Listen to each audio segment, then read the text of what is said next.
નમસ્કાર મિત્રો સ્વાગત છે તમારું અમારી યુટ્યુબ ચેનલમાં। આપની સાથે હું છું પિનલગીરી ગોસ્વામી। આજની વિડીયોમાં વાત થશે આજે તારીખ 11 ડિસેમ્બરથી લઈને 17-18 ડિસેમ્બર સુધી ગુજરાતમાં કેવું રહેશે હવામાન। શું આવનારા દિવસોમાં વાદળછાયું વાતાવરણ સર્જાશે?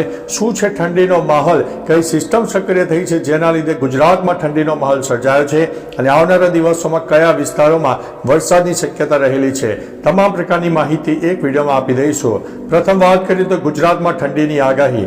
અત્યારે ગુજરાતના અનેક વિસ્તારમાં ન્યૂનતમ તાપમાન 13 ડિગ્રી કરતાં નીચે નોંધાયું છે। હજુ પણ આગામી એકાદ અઠવાડિયું આવો ને આવો ઠંડીનો માહોલ યથાવત રહે તેવી શક્યતા છે।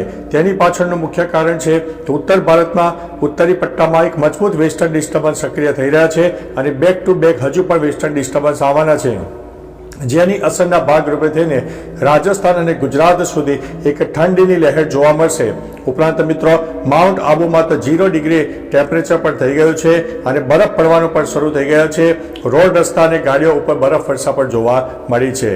ત્યારે મિત્રો ઉત્તર ગુજરાત હોય, મધ્ય ગુજરાત, કચ્છ અને સૌરાષ્ટ્રના મોટાભાગના વિસ્તારમાં હજુ પણ ઠંડીનો માહોલ જોવા મળશે। જોરદાર પવન સાથે ઠંડી જણાશે એટલે આપણને ઠંડીનો માહોલ વધારે લાગશે। બીજી તરફ વહેલી સવારે ધુમ્મસનું પ્રમાણ પણ ભયંકર જોવા મળે, જેમાં રોડ રસ્તા હોય, હાઈવે હોય, તમામ પ્રકારની જગ્યાએ 0 વિઝિબિલિટી થઈ જાય અને એક્સિડન્ટ થવાના ચાન્સીસ પણ વધી જશે। એટલે થોડા સાવચેત રહેજો, એલર્ટ રહેજો। હવે વાત કરીએ તો વાદળછાયા વાતાવરણની। અત્યારે ગુજરાતમાં વાતાવરણ એકદમ ક્લિયર જેવું જ છે, પરંતુ તારીખ 17 થી લઈને 21 ડિસેમ્બરનું જે સેશન છે તેમાં આંશિક વાદળોનો રાઉન્ડ છવાઈ જાય તેવી શક્યતા છે। પરંતુ મિત્રો કોઈ ભારે વરસાદની શક્યતા કે લો ક્લાઉડ ફોર્મેશન નહીં સર્જાય, ભેજનું પ્રમાણ પણ નહીં હોય, કારણ કે આ જે વાદળો છે એ આપણને બંગાળની ખાડી અને અરબી સમુદ્રમાં સામાન્ય વરસાદની સિસ્ટમ સક્રિય થઈ રહી છે, જેના ભાગરૂપે થઈને આપણને જોવા મળશે। ત્યારે બીજી તરફ બંગાળની ખાડી અને અરબી સમુદ્ર પણ એક્ટિવ થઈ રહ્યો છે, જેના ભાગરૂપે થઈને આગામી એકાદ અઠવાડિયું દક્ષિણ ભારતના અનેક ભાગોમાં છૂટાછવાયા વરસાદ પણ થઈ શકે છે। ગુજરાતમાં વરસાદની શક્યતા નહીવત છે। જો કોઈ જગ્યાએ લોકલ ડેવલપમેન્ટ સર્જાશે તો તમને તમામ પ્રકારની માહિતી આપી દઈશું, પરંતુ કહી શકાય કે 21 ડિસેમ્બર સુધી ગુજરાતમાં એક વાદળછાયું વાતાવરણ પણ જોવા મળશે। સાર્વત્રિક વાદળછાયું વાતાવરણ નહીં હોય મિત્રો। સૌરાષ્ટ્રનો દક્ષિણી પટ્ટો હોય, દક્ષિણ ગુજરાત અને મધ્ય ગુજરાતના કોઈ વિસ્તારમાં આંશિક વાદળોનું રાઉન્ડ જોવા મળી શકે છે।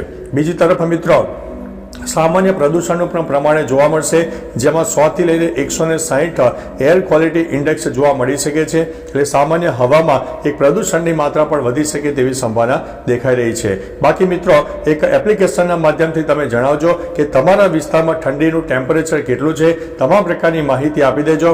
ઠંડી હોય, ઝાકળ વર્ષા હોય, ધુમ્મસ હોય, ઉપરાંત જો ગરમીનું પ્રમાણ વધારે હોય તે પણ જણાવજો, પવનનું પ્રમાણ વધારે હોય તે પણ જણાવજો। તો ચાલો મિત્રો ફરીથી એક હવામાનનું લેટેસ્ટ અપડેટ લઈને મળતા રહીશું। ત્યાં સુધી અમને રજા આપશો। નમસ્તે।